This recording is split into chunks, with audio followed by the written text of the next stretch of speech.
Ever wondered where you actually stand in the social ladder?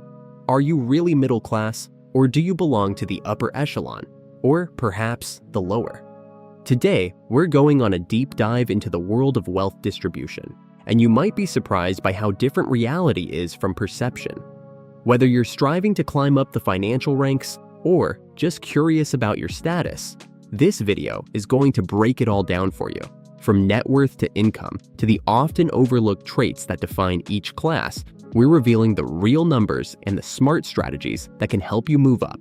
So grab a seat and get ready to uncover the truth about where you stand. 1. The reality of the lower class. Let's kick things off with the group that represents the bottom 25% in terms of net worth. As of 2022, the median net worth in this bracket is shockingly low, just $3,500. But before you think that's all they've got in the bank, let's clarify. Net worth isn't just about cash on hand. It's the value of everything you own, your assets, minus everything you owe, your liabilities. So, if you own a home, have a bit of savings, or even a small stock portfolio, your net worth is the total of all these minus any debts you have, like a mortgage or credit card debt. For example, if you own a house worth $300,000, have $2,000 in savings, and some stocks worth $800, your assets total $302,800. But if you still owe $299,000 on your mortgage, have $900 in credit card debt, and another $400 on a payday loan, your liabilities come to $300,300. That leaves your net worth at just $2,500, placing you squarely in the lower class. The median income for this group is around $34,000 annually, which for many, especially larger families, could be hovering around the federal poverty line. Many in this bracket juggle multiple jobs, often in industries like fast food, retail, or janitorial work, just to scrape by. This group also includes younger individuals burdened by student debt, making it tough to save any money. Essential expenses like rent, food, and transportation eat up most of their budget, leaving little room for saving. And when unexpected expenses hit, many are forced to rely on high-interest debt, which only drags their net worth down even further. What's startling is that the average net worth in this group is actually negative, around $5,300. Debt, particularly student loans and credit card debt, is the main culprit here. If you're in this group, breaking free is challenging but not impossible. It starts with aggressively cutting unnecessary expenses, finding ways to save even small amounts each month, and building a solid emergency fund. It's all about taking small, consistent steps towards financial security. 2. The challenges and opportunities of the middle class. Now, let's move on to the middle class, which is often thought of as the backbone of society. But here's the kicker. Being in the middle class doesn't mean what it used to.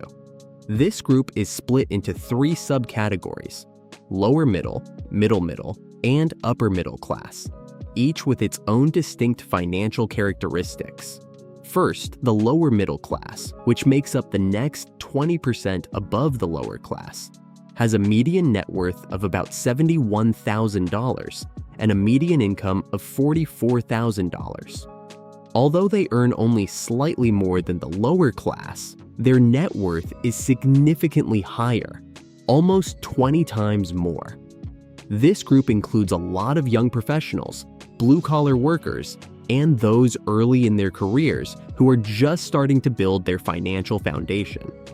While they might not be in immediate financial danger, they're still vulnerable to setbacks, and many struggle with the pressure to keep up with those slightly wealthier than them.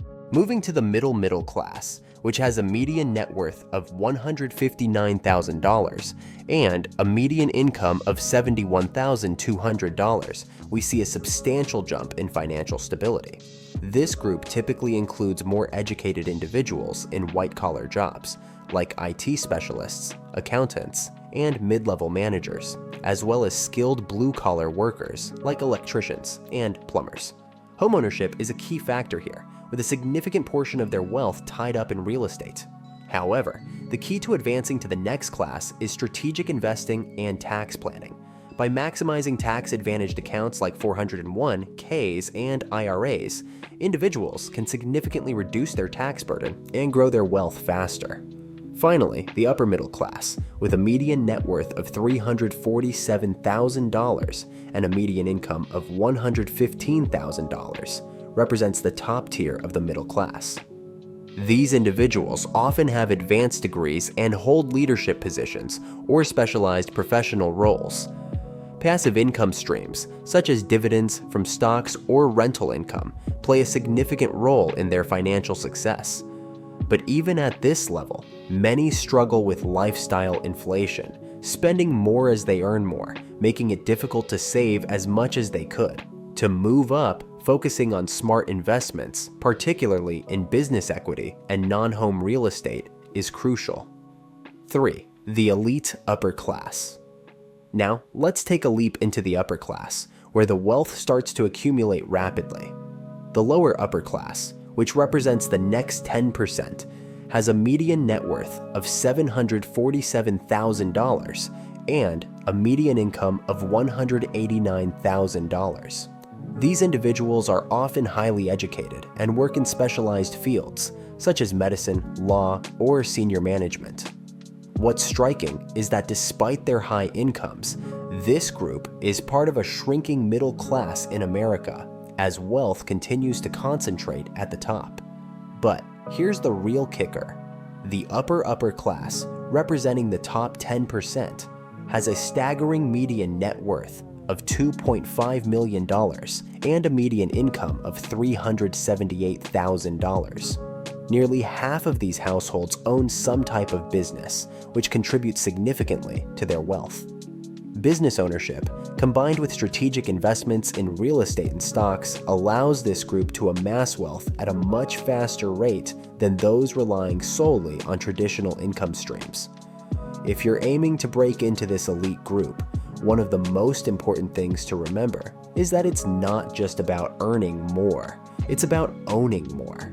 Whether it's starting a business, investing in real estate beyond just your home, or building a diverse stock portfolio, the key is to have multiple streams of income and to think long term.